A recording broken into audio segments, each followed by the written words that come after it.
Mr. No Baggage here, no bags. Not that I don't have baggage, but I'm working to eliminate it and help others do the same. So, I wanted to do a video on the documentary Tinder Swindler.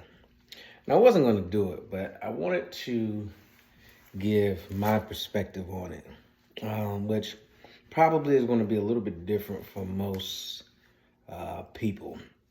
Now, I want to start by saying I'm unbiased towards it. I like to keep a very open mind to things like this. So I want to look at both sides of the scenario, both from a male perspective and from a female perspective, and from just an overall scamming money perspective. So first things first.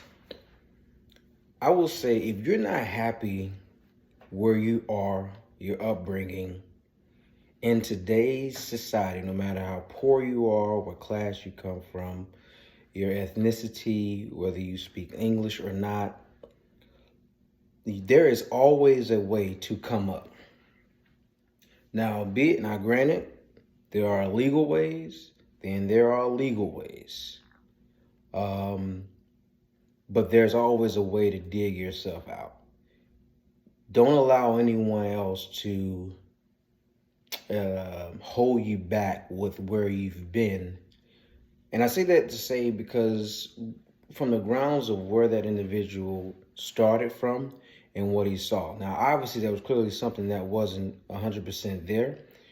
But sometimes that whatever the neurological, I hope I'm saying it right, wavelength there that connected to say I'm something that I'm not, is what created this mind frame of fake intelligence, for lack of better words, to get out of where he was. Now, I don't agree with the tactics per se, but that mindset of I'm not from where I've been or where I come from. I'm on a different level. So I said it to say, where you've been is a good starting point, good or bad, to allowing you to put it in your mind, I want to get to another level. So back to the documentary. So if you haven't watched it, I recommend you watching it. So it's basically about a guy that swindled females and people. It wasn't just females, actually. He swindled people into believing he was something that he was not. They honed in on just the female aspect of it because they were the ones that brought it to light and put them on the big screen. So basically, he went around lying to people and pretending to be something that he was not, borrowing from this person to pay another person and building up emotions to get women to fall in love with him or have a strong attraction towards him in order to get money from them, just to give a simple synopsis of it. So I watched a couple of documentaries on it, and or reviews on it. One stated about the fact that this is a show of narcissism, which I can see that point. And another one talked about how the females were delusional and they were living in this fantasy world, which I could see that point as well. I think that another review I saw stated that women do this all the time. Not in the same aspect, but, faking it to get money or use guys and different things of that nature, which could be true to a certain degree. So I saw a lot of different views on it. And another thing I saw was the whole story of the Disney, the Beauty and the Beast. Now, one girl was so infatuated with it. So I wanted to hone in on that one because for me, that really stood out because I don't see Beauty and the Beast as this princess movie, this love story. I really don't. I've never saw it that way. And the reason why I'm tying that into because the female or females were manipulated based off of fantasy that he created with his style and his lifestyle. It's basically like the king in the castle, the beast, or the prince in the castle winning her, sweeping her off her feet. And it's a fantasy and delusion that was in her head that she created from Disney movies and different things of that nature. And so he used that to get what he wanted. And so, with that being said, I saw Beauty and the Beast as a man that had everything but had nothing. He had demons that he never dealt with. So he isolated himself and tried to avoid the beast that he was. I saw it as a self-development, kill your inner demons. If you get the girl, you get the girl. Once you kill the demons, and you get the better life, what you've been holding back from yourself. I saw it totally different. I didn't see a love story, just to be 100% honest. And that's why I like Beauty and the Beast. Even if you go back to her dad was an inventor, struggling, crazy guy. And, she had to protect people from her dad. They thought he was just a crazy, drunk dude, whatever, inventor, whatever. But no, long story, daddy issues, if you want to look at it like that. So, long story short, I said all that to say, if you allow someone to manipulate a fantasy or delusion in your mind, whether it be a job, a relationship, that is on you. I mean, in reality, that is on you. But at the same time, you don't have to beat yourself up about it. You have to just recognize what happened and learn from it. It happens to guys all the time. Take a girl out on a date. She just wanted to take you out to eat. She just wanted you to take her out to eat, spend money, waste time. Then you feel like an idiot when your goal was only to, I guess, have sex or whatever, if that's what you wanted. Whatever the case may be. But you have to realize you have to do something different. You can't keep just taking people out if you're not happy with that goal. So back to the documentary. So he basically showed them this lifestyle that they didn't have, which is basically a fake. And that's what he did. He just created this lifestyle and these scenarios. One scenario was when his bodyguard got, attacked, which we don't know if it's real or not. Probably wasn't. It made me think about a scenario with a female, which I wasn't even aware of at this time. A long time ago, it was a friend. And she called me in the middle of the night stating that someone was trying to break into her apartment. Now, she'd never done this before, but I sensed she kind of liked me or whatever. And so I thought to myself, I'm not going over there, because something just didn't make sense to me. So that story didn't add up. And so I was very nice to her. I know she was trying to go through some things to get things back in order. I used to give her positive tapes, things from my church and different things like that. I was being a nice guy. But something in my spirit just said it wasn't real.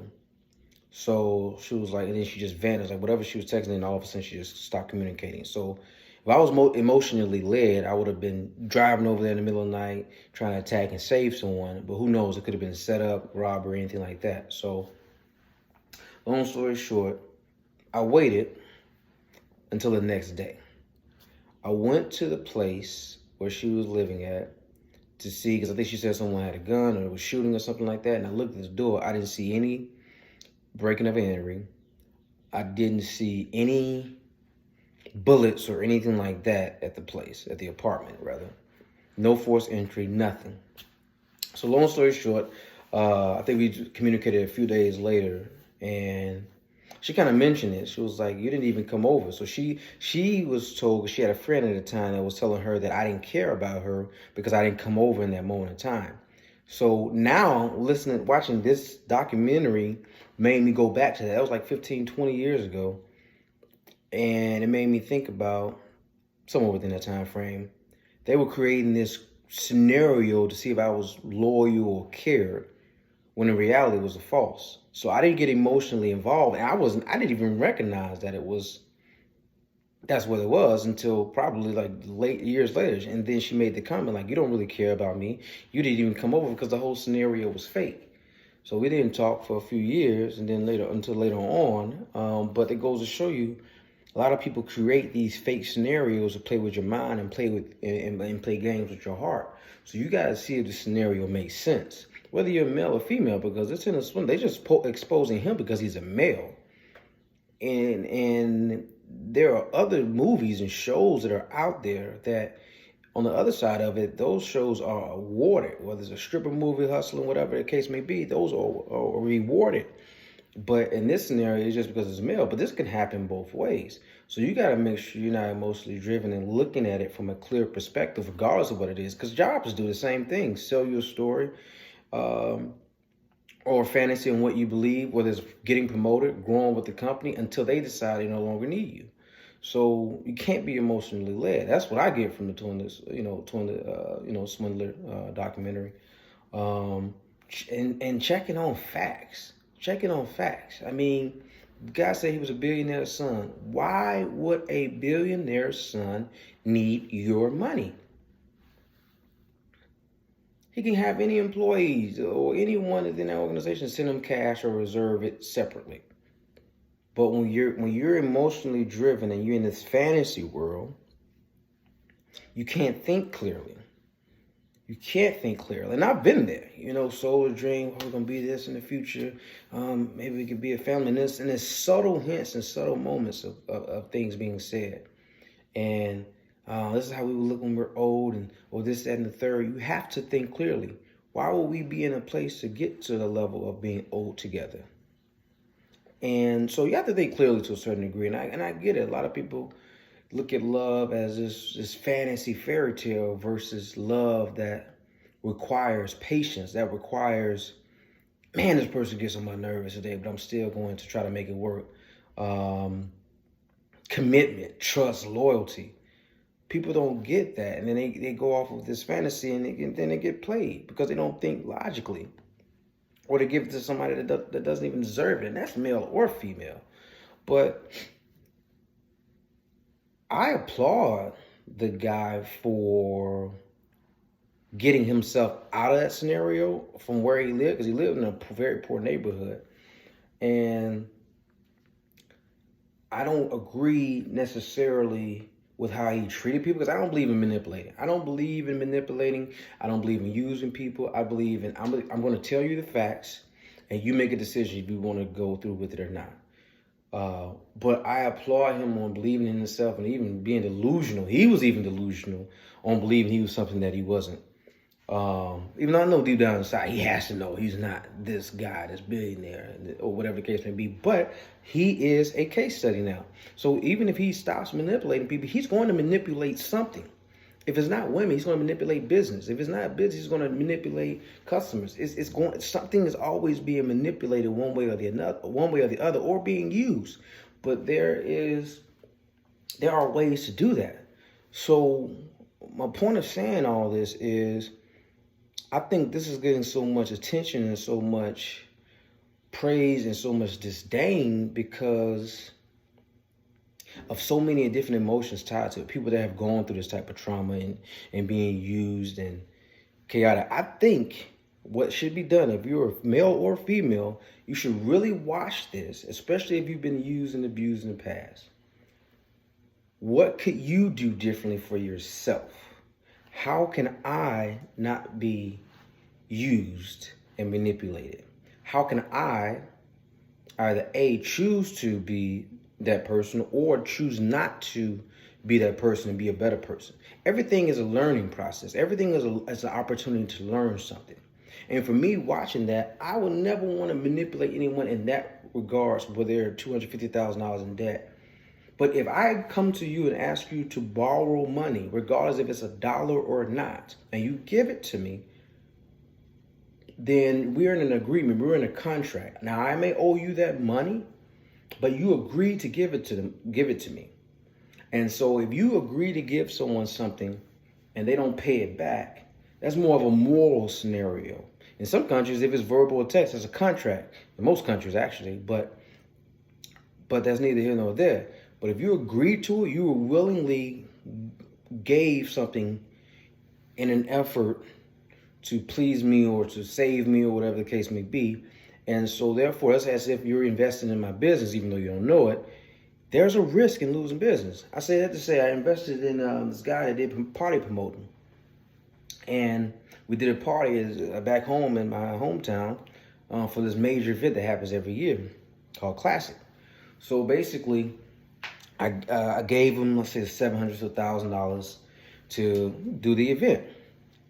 And so the event did okay, but it wasn't very successful. Not a lot of people showed up. And I saw it as a loan.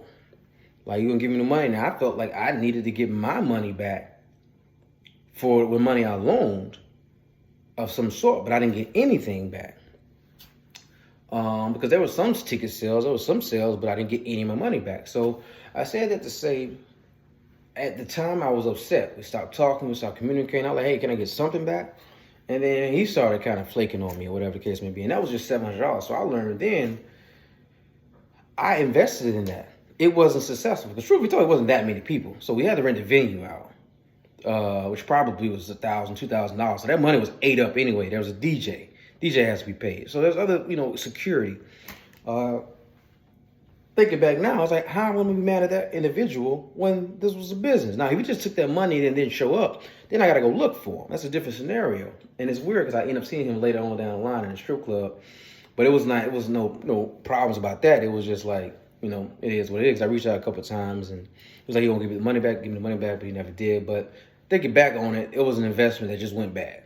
Just point blank, period. You have to, if you let someone borrow money, that's why I don't let family borrow money like that, because money is a different thing, but that's a different story. It can ruin relationships. Certain people you just got to give the money to and know it's not coming back. But anyway, when you're dealing with business or something like that, you let somebody borrow money, you're not going to get it back. Same thing with these women. So I feel for them, and I know I hate when people get used like that, but they just came up. They have a documentary, people donating $500,000 to them.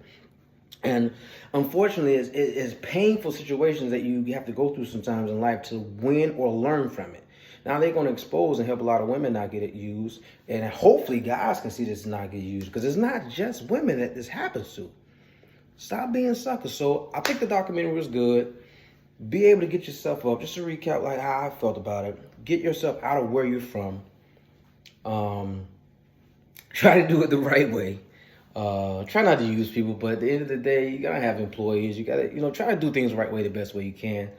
Don't get triggered by everything and feel so salty because you see something that you've probably been through. Learn from it, move forward from it, and let me know your thoughts on it. It's just my thoughts. I wanted to do a video on it because I watched it a couple times and got different takes. So, but you tell me. So, like, comment if you want. No bags.